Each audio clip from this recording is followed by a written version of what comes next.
আজকে আমার একটি প্রশ্ন, একটি গান আছে, পাপকে ঘৃণা করো পাপীকে নয়। এই গানের কথা কি ঠিক আছে? ইসলাম পাপ ও পাপীকে কিভাবে সংজ্ঞায়িত করে? হ্যাঁ, ধন্যবাদ। আপনি যে প্রশ্নটি করেছেন যে একটা গান আছে, পাপকে ঘৃণা করো পাপীকে নয়, এ বক্তব্য শুদ্ধ নয়। কদ আফলাহা মান যাক্কাহা ওয়া কদ খাবা মান দাসসাহা।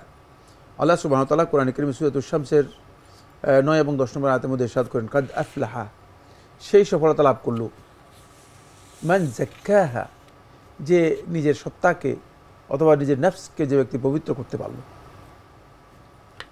ওয়া কদ খাবা মান দাসসাহা, আর সেই ক্ষতিগ্রস্ত বিপর্যস্ত হলো যে মান দাসসাহা, যে নিজের সত্তাকে অথবা নিজেকে, নিজের অন্তরকে সে কলুষিত করলো,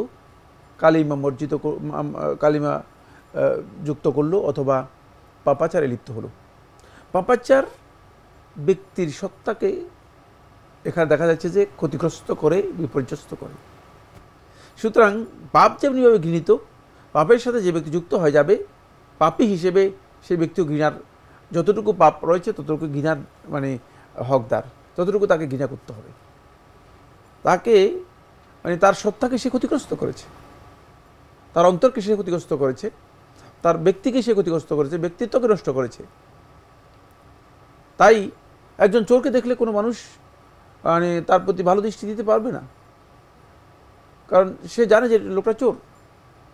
একজন হত্যাকারীকে কোনো মানুষ স্বাভাবিকভাবে হত্যাকারীকে সে হত্যা করার কারণে, কারণ সে তার নিজের সত্তাকে ক্ষতিগ্রস্ত করেছে। তাই এই বক্তব্য মোটেও শুদ্ধ নয় যে পাপ একে ঘৃণা করো পাপীকে নয়।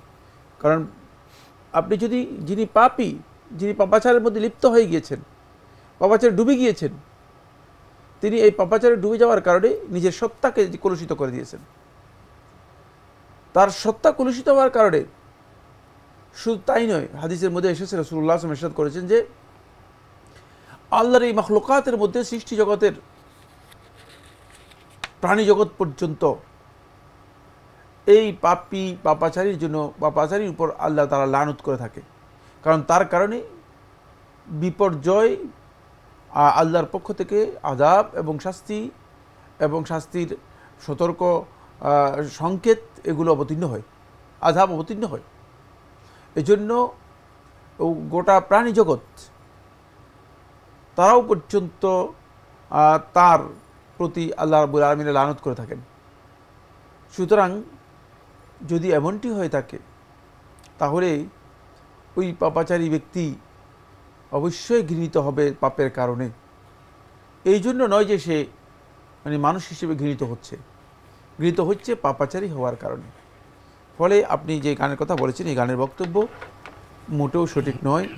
কারণ হচ্ছে, কোনো ব্যক্তির গায়ে যদি, উদাহরণ দিলে বুঝতে সহজ হবে, কোনো ব্যক্তির গায়ে যদি দুর্গন্ধময় কোনো কিছু লেগে যায়, তাহলে সে যেখানেই যাবে না কেন সেখানেই তো দুর্গন্ধ লাগবে।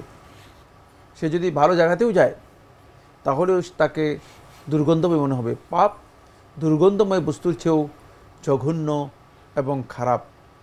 যেহেতু আল্লাহ রাব্বুল আলামিন পাপকে দৃশ্যমান কোনো আকৃতি দেননি দুনিয়াতে, কিন্তু পাপের দৃশ্যমান আকৃতি যদি হতো তাহলে সেটা ভয়াবহ, অত্যন্ত জঘন্য হতো। এই কারণেই পাপাচারী, ওই ভয়াবহ বোঝা, অপরাধ বহনকারী, তাকে কেউ ভালোভাবে দেখবে এটা আশা করার মোটেও সুযোগ নেই, বরং এটা ইসলাম অনুমোদন দেয় না।